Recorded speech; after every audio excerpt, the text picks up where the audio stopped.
ವೀಕ್ಷಕರೆಲ್ಲರಿಗೂ ಸಾಪ್ತಾಹಿಕ ಭವಿಷ್ಯವಾಣಿ ವಿಶೇಷ ಕಾರ್ಯಕ್ರಮಕ್ಕೆ ಸ್ವಾಗತ.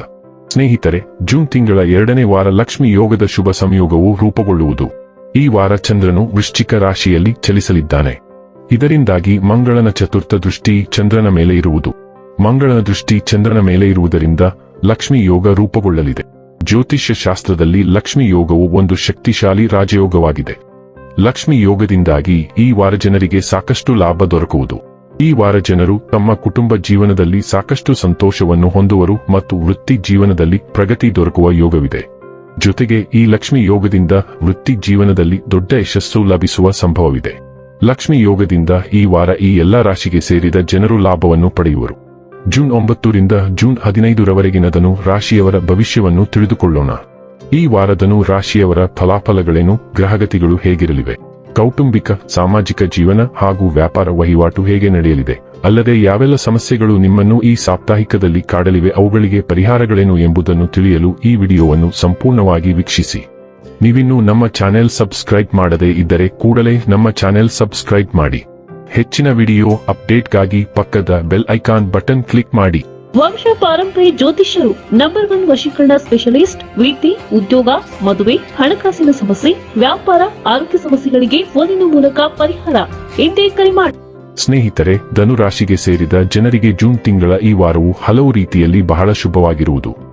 ಈ ವಾರದ ಆರಂಭದಲ್ಲಿ ಸಕಾರಾತ್ಮಕ ಉತ್ಸಾಹ ಮತ್ತು ಆತ್ಮವಿಶ್ವಾಸದಿಂದಿರುವಿರಿ.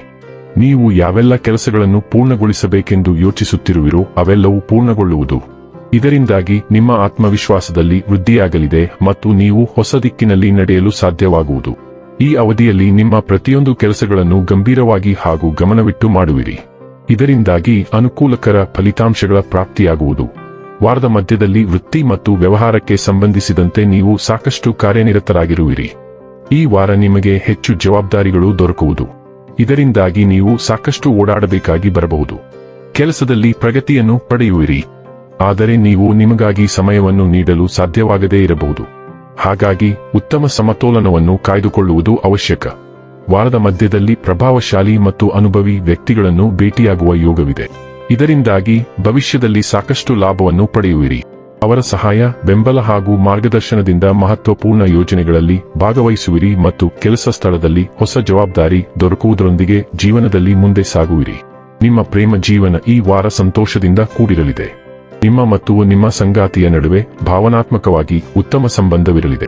ಈ ವಾರದ ಕೊನೆಯಲ್ಲಿ ಆರೋಗ್ಯಕ್ಕೆ ಸಂಬಂಧಿಸಿದಂತೆ ನೀವು ಸ್ವಲ್ಪ ಎಚ್ಚರಿಕೆಯಿಂದ ಇರುವುದು ಅವಶ್ಯಕ. ಕಾಲಕ್ಕೆ ಅನುಗುಣವಾಗಿ ಯಾವುದಾದರೂ ಹಳೆಯ ರೋಗ ನಿಮ್ಮನ್ನು ಕಾಡುವ ಸಂಭವವಿದೆ.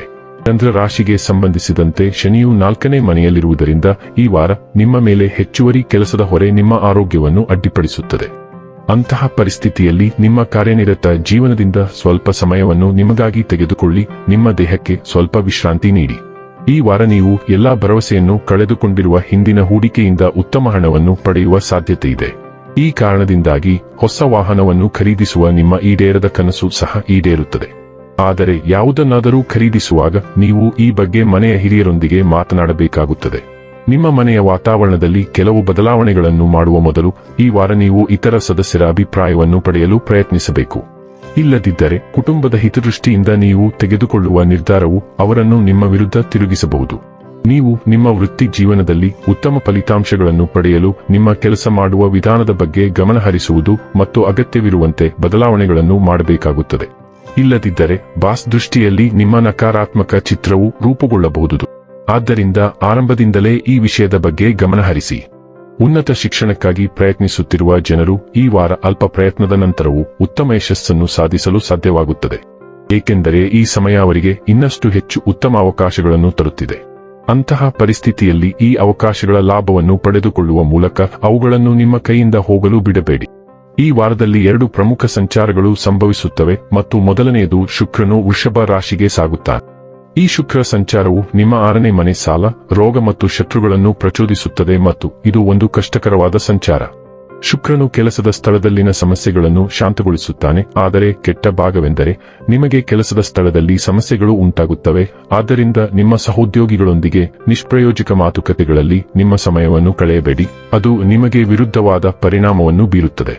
ನಿಮ್ಮ ಕೆಲಸದ ಸ್ಥಳವನ್ನು ಅಪ್ಗ್ರೇಡ್ ಮಾಡಲು, ಸೌಮ್ಯವಾದ ಸ್ವಾರೈಕೆಯ ಮೂಲಕ ಯೋಗಕ್ಷೇಮದತ್ತ ಗಮನ ಹರಿಸಲು ಅಥವಾ ನಿಮ್ಮ ದೈನಂದಿನ ಕೆಲಸಗಳಲ್ಲಿ ಹೆಚ್ಚಿನ ಆನಂದವನ್ನು ಕಂಡುಕೊಳ್ಳಲು ನೀವು ಪ್ರೇರಿತರಾಗಬಹುದು. ಈ ಸಂಚಾರವು ನೀವು ಜವಾಬ್ದಾರಿಗಳನ್ನು ಹೇಗೆ ನಿರ್ವಹಿಸುತ್ತೀರಿ ಎಂಬುದರಲ್ಲಿ ಸುಧಾರಣೆಗಳನ್ನು ಬೆಂಬಲಿಸುತ್ತದೆ ಮತ್ತು ಕೆಲಸದಲ್ಲಿ ಸಹಕಾರಿ ವಾತಾವರಣವೂ ಬೆಳೆಯಬಹುದು. ಈ ಸಂಚಾರವು ನಿಮ್ಮ ಆರೋಗ್ಯವನ್ನು ಜಾಗೃತಗೊಳಿಸುತ್ತದೆ, ಆದ್ದರಿಂದ ನೀವು ಆರೋಗ್ಯ ರಕ್ಷಣಾ ಅಭ್ಯಾಸಗಳನ್ನು ಸಹ ತೆಗೆದುಕೊಳ್ಳುತ್ತೀರಿ. ಸೂರ್ಯನು ಮಿಥುನ ರಾಶಿಯ ಮೂಲಕ ಪ್ರಯಾಣಿಸುವಾಗ ಮತ್ತು ಬುಧನು ಕರ್ಕ ರಾಶಿಗೆ ಚಲಿಸುವಾಗ ನಿಮ್ಮ 7ನೇ ಮತ್ತು 8ನೇ ಮನೆಗಳು ಸಕ್ರಿಯಗೊಳ್ಳುತ್ತವೆ, ಪಾಲುದಾರಿಕೆ ಮತ್ತು ಭಾವನಾತ್ಮಕ ಆಳದ ಮೇಲೆ ಬೆಳಕು ಚೆಲ್ಲುತ್ತವೆ.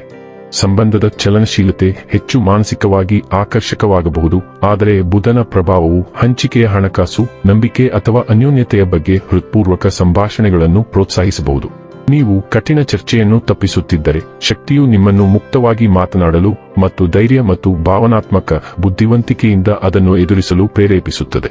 ಪ್ರೀತಿ ಅಥವಾ ವ್ಯವಹಾರದಲ್ಲಿ ಪ್ರಮುಖ ನಿರ್ಧಾರಗಳು ತೆರೆದುಕೊಳ್ಳಬಹುದು, ವಿಶೇಷವಾಗಿ ಪಾರದರ್ಶಕತೆ ಕೊರತೆಯಿದ್ದರೆ.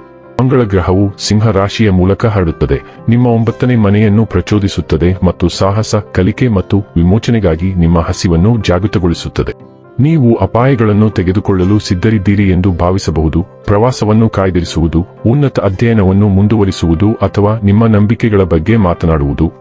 ನಿಮ್ಮ ಜಗತ್ತನ್ನು ವಿಸ್ತರಿಸುವುದನ್ನು ಬೆನ್ನಟ್ಟಲು ಇದು ಪ್ರಬಲ ಸಮಯ.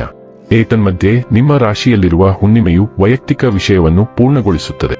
ನಿಮ್ಮ ಗುರುತು, ದೇಹ ಅಥವಾ ಭಾವನಾತ್ಮಕ ಪ್ರಯಾಣದ ಬಗ್ಗೆ ಏನಾದರೂ ಪೂರ್ಣ ವೃತ್ತಕ್ಕೆ ಬರಬಹುದು.